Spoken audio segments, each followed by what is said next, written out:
But here I am waiting to go in. Oh, it's embarrassing. You have to pull down your pants. I'm sure glad they don't do some of the more intimate kind of searches that I've heard that can possibly go on. But you get photographed. It's about 3 times the amount of security as at an airport. You take off your shoes and socks, of course, and lift your pant legs so they get a good look at as much of you as they can. You can be frisked. You empty everything out. You're not to carry nothing in. But you know what? I carried something out on Friday. Those ugly TVs. I thought here we were sitting on TV, or what is on TV every day in our society today. There was somebody I could name easily.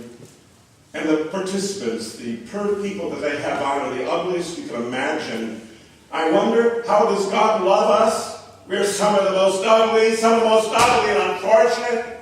And I see women attacking men physically and abusive language. What percentage of that show was beat out?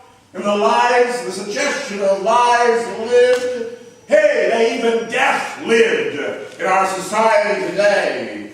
And I think, this has got to change. This is the ugliest. Horrible to be in prison. I think of many times how I thought I'd rather be dead than in prison myself. But then I think about the waiting room. I think about what is going on in the spirit and the soul. Yeah, because perhaps that mate and some of our involvement, our knowledge, and even our children's knowledge of those things, but look what is on our culture, from our culture on the tube. Ugly, ugly! How can God love us? Somehow He does. And I think, what's going to happen? Are our homes like this? You know, a few TV sets in the waiting rooms at Rikers Island. There are across New York hundreds of thousands of people watching this waste and being influenced by it. When I was a boy, I hated it. Of course, it was the 50s and early 60s, but I can remember TV shows in the morning, afternoon, were ugly soap operas.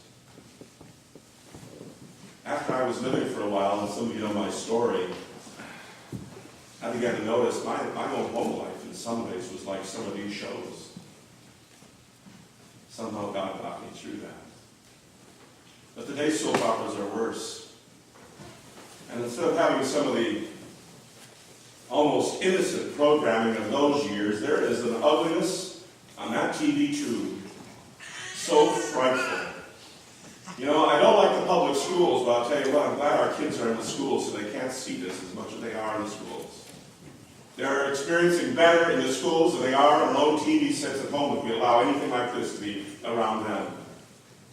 We have an ugliness, and we're fascinated by it. The Romans, and during the Empire, they were titillated and somehow distracted, and they got through the day because of gladiatorial conquests and life and death decisions. Today we get through on dirt. And if the biggest decision you are making right now is to whether to go to the new TV system in February or drop out of the TV scene, this is not a sermon about TV. It's about righteousness.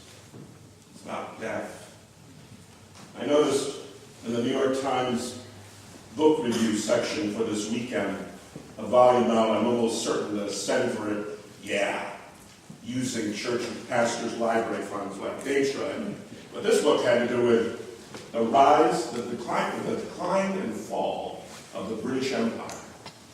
It's a lengthy attempt to do what was once, of course, famously done concerning the Roman Empire, the decline and fall of the Roman Empire. This new book, The Decline and Fall of the British Empire. Today, the worldview of most Britishers, and maybe you're an Anglophile, and have an appreciation for Britain, but many across the world look at British people today as sodden drunks. That's what stands out about many of our forebears from Europe, our heritage.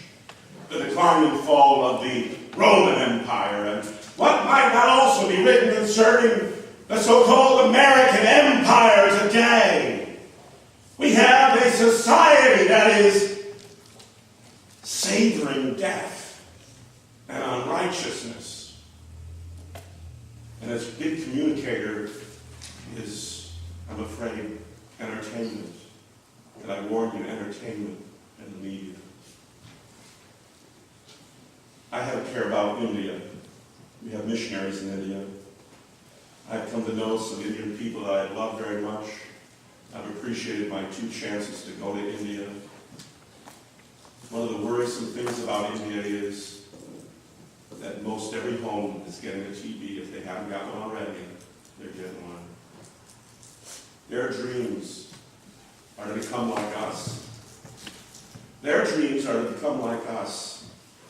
And what I saw and experienced on Friday, and of course you experienced probably also, this country, our own nation where we live now, if you're living here, this is your country now. And our country's in trouble. Because our country's in trouble, our children are in trouble. And the souls of our nation, and actually the soul of this nation, as one soul, is in trouble. Death! Could there be a greater death, in my mind, than being a prisoner in a prison? Might it not be, aren't there, as some have suggested, many walking dead, many who walk? The Bible gives that idea. There are many that are functioning technically, whose lives are so full of degradation and sin. You're saying, my mommy didn't raise me that way, my dad didn't raise me that way, I'm different, I will be different. Please know, you must be different. Do you have enough power to be different on your own? You need the power of God.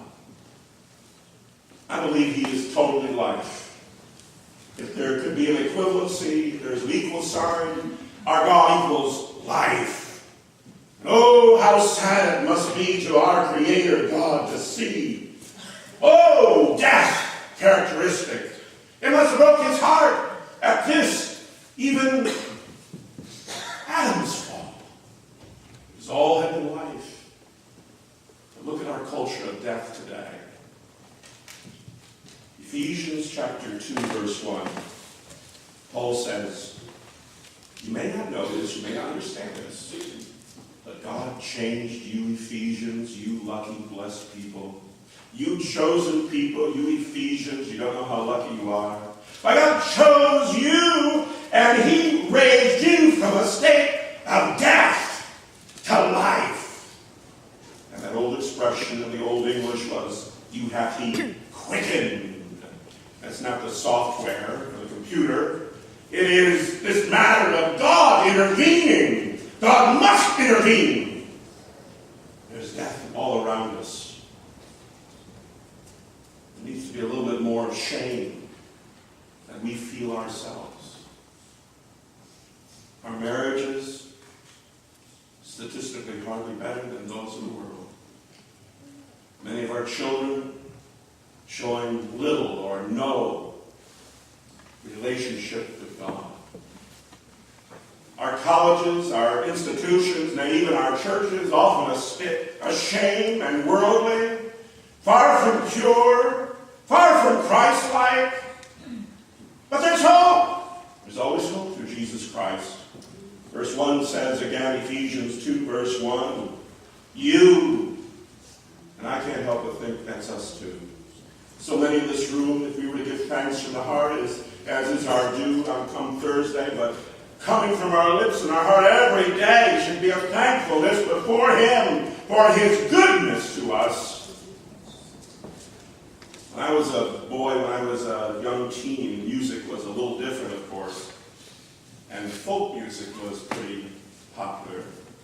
I liked some of the story songs. I miss some of that. You never hear it anymore unless you got old LPs or something. I remember Joan Baez. I remember the radical Joan Baez. Some of her songs. Wow. I remember one, though, that struck me. I was a Christian teenager. She sang of that sodden drunk that staggers to the bathroom doors and goes into the saloon and drinks more and is either kicked out or staggers out on his own, and the doors swing open and he falls in the gutter. And she sings after that description, "There but for fortune go you or I." And she describes another very tragic situation of a person's life. And there is tragedy, and she expresses it with her soulful voice and says at conclusion, "There but for fortune go you or I." I think about that song once in a while, and I know that it's not fortune, it is God. And God makes the difference. Paul says, you have been the recipients. You and God has done special. Oh, something so special in your life. And my friends, I believe if you're a Christian, you know that the difference is not at all fortune. It is God that is the difference. And that there but for God go you or I. We could have been the one in the prison, and we will still be, by the way. We could be the one in the waiting room, embarrassed, in love, but embarrassed, but sodden with the effects of sin, and feeding off it continually by all sorts of means. Have we no choice? Could we turn off that switch? Is there better? And indeed there is. Paul says, you have he quickened who were dead. Why, the Bible says we are dead spiritually. And that's what I was seeing Friday, was death. And you see it too. And not just because this is New York City. It is all around us. Death is around us. We put it off. We don't want to see it. We use cosmetics to cover the face of our loved ones as we go to their funerals.